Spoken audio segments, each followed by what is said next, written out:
Hi there guys, I hope you are having a good day. Now Eddie Hearn has said that they could soon be ready to go to contracts for Undisputed between Anthony Joshua and Tyson Fury. Now, obviously Anthony Joshua has a mandatory to deal with first, and Tyson Fury is contracted to fight Deontay Wilder next, and they will both fight within a week of one another in December. So those fights sorted and aside, that means that they can go to contracts for Undisputed, but there is still one problem. In fact, two potential problems.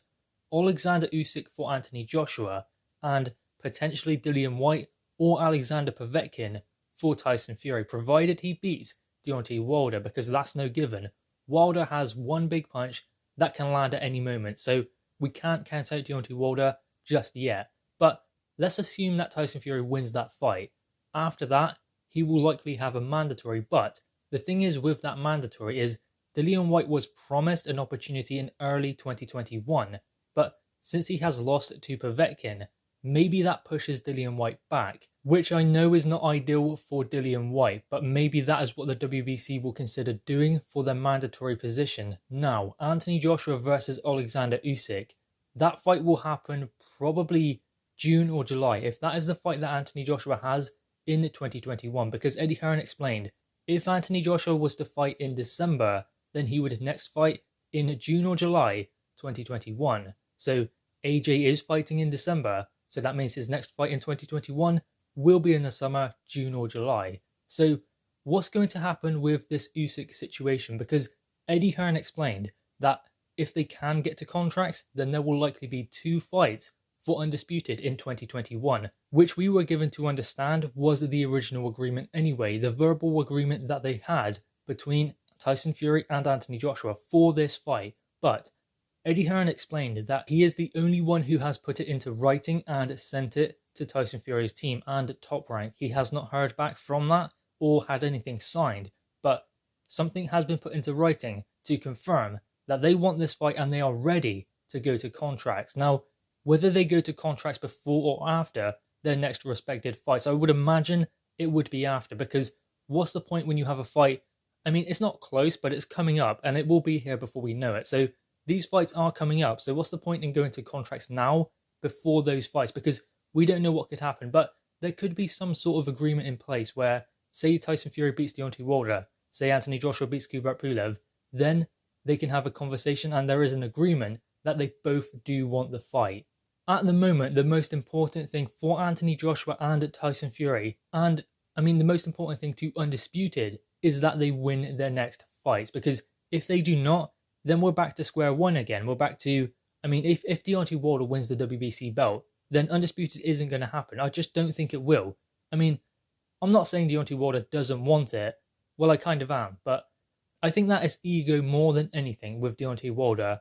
I don't think he'll fight Anthony Joshua, not if he's world champion. I think that if Anthony Joshua gives him an opportunity in a voluntary defense, then yes, Anthony Joshua versus Deontay Wilder will happen. But with Deontay Wilder as champion and Anthony Joshua as champion, that fight won't happen. We know this because it's been that way before for 2 years, and the fight didn't happen. So there is no way Anthony Joshua and Deontay Wilder will come together to fight for Undisputed.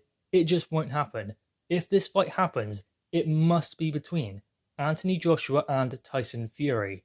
So with that being said, it is vital that Deontay Wilder is beaten by Tyson Fury. It is vital that Anthony Joshua beats Kubrat Pulev in order for this fight to go ahead. But it is positive that Eddie Hearn and Team Matchroom are happy to go to contracts and start talking about making this fight official and having signed documents. And let's be real, this fight is a while off anyway. It won't happen until mid-2021 if it does happen. So they have plenty of time to sort out the nitty-gritty. But what is important at this stage is that they both want the fight. It's important that they both prove they want the fight by signing and agreeing to it.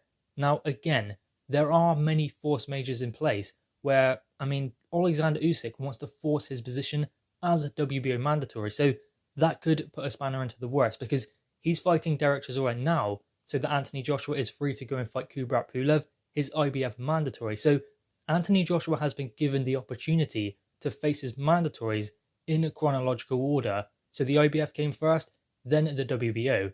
Usyk could have forced his position and forced Anthony Joshua to vacate that title because he couldn't defend it against him. So what Usyk done was fight Derek Chisora instead in the meantime, so Anthony Joshua can fight his IBF mandatory, meaning there are more belts on the line when Usyk fights Anthony Joshua. Now, there is one thing in that.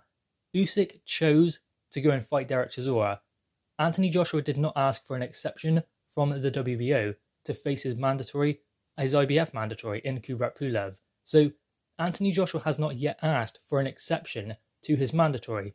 Usyk took it voluntarily. So what Anthony Joshua can do, possibly, is say to the WBO, I want an exception to make a unification fight with Tyson Fury for undisputed. Can I have that exception? Because that is something Anthony Joshua can do. In fact, he asked for an exception from his WBA mandatory so he could go and fight Joseph Parker in a unification fight. So the exception was granted then, but it was by the WBA. But still, that is a possibility that Anthony Joshua can ask for an exception from his mandatory so he can make a unification fight, because unification should always trump a mandatory, or at least there should be a conversation whether that fight is more important than the mandatory challenger. And given that Alexander Usyk has just come up from cruiserweight and is new in the heavyweight division, he's had one fight as a heavyweight. By that time, 2 fights. So is Usyk in any rush to get a shot at the heavyweight world title? He will do anyway. Even if Anthony Joshua gets that exception to fight Tyson Fury, Usyk will still get his shot down the line. And not only that, Usyk has the opportunity then to go and fight another heavyweight, get a bit more experience, maybe fight someone who's a bit taller, because I mean, Chaz Weatherspoon was a big heavyweight, but he wasn't like tall like Anthony Joshua or similar to Anthony Joshua. Derek Chisora the same, still a smaller heavyweight, although he is 18 stone, but smaller in the height department. So that would free Usyk up to go and fight someone who's a bit taller, maybe a similar style to Anthony Joshua, to get him better prepared in the heavyweight division. So that does benefit Usyk as well, not just Anthony Joshua, so he can go and fight for undisputed. But at the end of the day, the most important thing, and what it all comes down to, is what is in that contract that is presented to Tyson Fury and Anthony Joshua. Does it mean a belt must be dropped and the fight must be forced through anyway? Or does it mean there are going to be ways in which they can navigate their way around mandatories and these obligations? Guys, anyway, what are your thoughts on this? Eddie Hearn has explained they are ready to start putting things in writing and maybe go to contracts for this undisputed fight between Anthony Joshua and Tyson Fury. Guys, drop your thoughts in the comments below, leave a thumbs up and subscribe if you are new. Thanks guys.